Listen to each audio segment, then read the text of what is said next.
ನಮಸ್ಕಾರ ವೀಕ್ಷಕರೇ, JBM ನ್ಯೂಸ್ಗೆ ಸ್ವಾಗತ. ನಾನು ಐಶ್ವರ್ಯ. ಬಿಜೆಪಿ ರಾಜ್ಯಾಧ್ಯಕ್ಷ ವಿಜಯೇಂದ್ರ.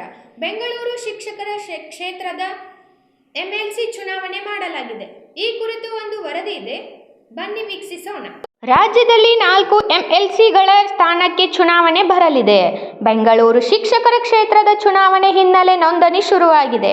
ನಮ್ಮೆಲ್ಲ ನಾಯಕರು ಚರ್ಚೆ ಮಾಡಿದ್ದೇವೆ. ಹೆಚ್ಚು ಎನ್ರೋಲ್ ಮಾಡುವ ಬಗ್ಗೆ ಶಾಸಕರು ಅಭಿಪ್ರಾಯ ಪಡೆದಿದ್ದೇವೆ. ಸಭೆ ಕರೆದು ವಿಪಕ್ಷ ನಾಯಕ ಅಶೋಕ್ ಗೈರು ವಿಚಾರ. ಅಶೋಕ್ ಅವರು ಬೇರೆ ಕಡೆ ಹೋಗಿದ್ದಾರೆ. ಅಶೋಕ್ ಬೇರೆ ಸಭೆ ಮಾಡ್ತಾರೆ. ಅಶೋಕ್ ಮತ್ತು ನನ್ನ ನಡುವೆ DKC ಸಿದ್ದರಾಮಯ್ಯ ನಡುವಿನ ರೀತಿ ಯಾವುದೇ ವೈಷಮ್ಯ ಇಲ್ಲ. ವಿಪಕ್ಷಕವಾಗಿ ಬಿಜೆಪಿ ಅಸಮರ್ಥ ಅನ್ನೋ ವಿಚಾರ. 8ನೇ ತಾರೀಕಿನಿಂದ ಬೆಳಗಾವಿ ಅಧಿವೇಶನ ನಡೆಯುತ್ತೆ. ಸರ್ಕಾರಕ್ಕೆ ಚಳಿಗಾಲದ ಚಳಿ ಬಿಡಿಸಿದ್ದೇವೆ. ವಿಪಕ್ಷವಾಗಿ ಸರಿಯಾಗಿ ಹೋಗ್ತಿಲ್ಲ ಅಂತ ಆರೋಪ ಸರಿಯಲ್ಲ. ನಾಳೆ DCM ಮನೆಯಲ್ಲಿ CM ಡಿನ್ನರ್ ವಿಚಾರ. CM DKC ಮನೆಗೆ ತಿಂಡಿಗೆ ಹೋದ್ರೆ ಅದರ ಬಗ್ಗೆ ನಾನು ಮಾತನಾಡಲ್ಲ. ಅವರು ತಿಂಡಿ ಬಳಿಕ ಏನೆಲ್ಲ ಚರ್ಚೆ ಮಾಡ್ತಾರೆ ಬಳಿಕ ಮಾತಾಡ್ತೇನೆ.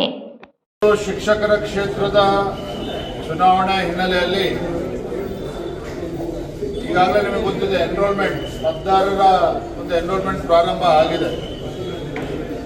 ಈ ನಿಟ್ಟಿನಲ್ಲಿ ನಮ್ಮ ಪಕ್ಷದ ಎಲ್ಲ ಹಿರಿಯ ಮುಖಂಡರ ನೇತೃತ್ವದಲ್ಲಿ ಒಂದು ಸಭೆಯನ್ನು ಕರೆದಿದ್ವಿ.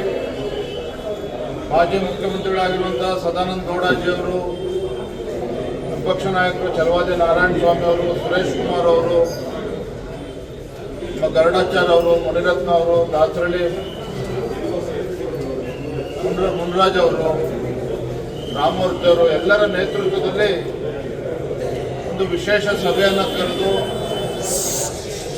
ಚುನಾವಣೆಯ ಒಂದು ಪೂರ್ವ ತಯಾರಿ ಅಂದರೆ ಎನ್ರೋಲ್ಮೆಂಟ್ ಆಗೋ ನಿಟ್ಟಿನಲ್ಲಿ ಎಲ್ಲ ಶಾಸಕರ ಒಂದು ಅಭಿಪ್ರಾಯನ ಪಡೆದುಕೊಂಡು ಯಾವ ರೀತಿ ನಾವು ಕಾರ್ಯಪ್ರವೃತ್ತರಾಗಬೇಕು ಆ ಹಿನ್ನೆಲೆಯಲ್ಲಿ ಸಭೆಯನ್ನು ಕರೆದಿದ್ವಿ. ಬಹಳ ಯಶಸ್ವಿ ಸಭೆ ಆಗಿದೆ. ಅಶೋಕ್ ಅವ್ರು ಗೈರಾಗಿದೆ ಸರ್, ಏನು ಸಂದೇಶ ಅದು ಅಂತ?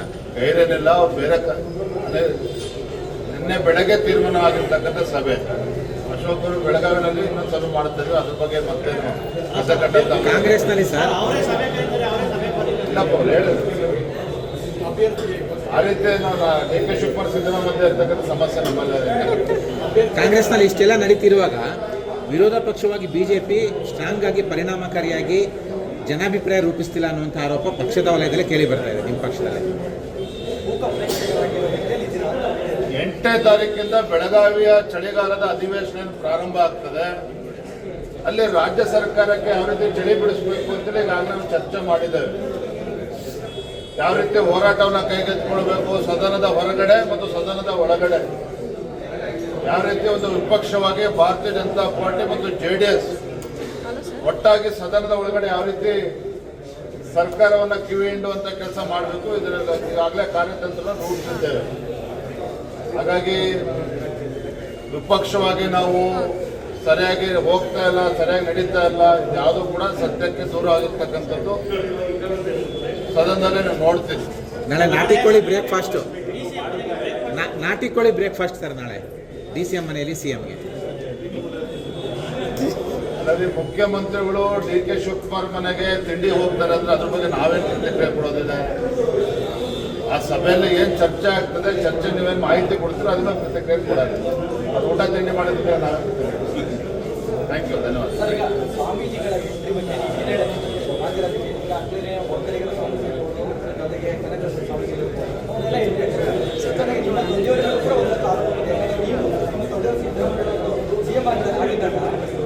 ನೋಡ್ರಿ, ನಮ್ಮ ನಿಲುವು ಸ್ಪಷ್ಟವಾಗಿದೆ. ರಾಜಕಾರಣದಲ್ಲಿ ಧರ್ಮ ಇರಬೇಕು, ಆದ್ರೆ ಧರ್ಮದಲ್ಲಿ ರಾಜಕಾರಣ ಇರಬಾರ್ದು. ನಮ್ಮ ನಿಲುವು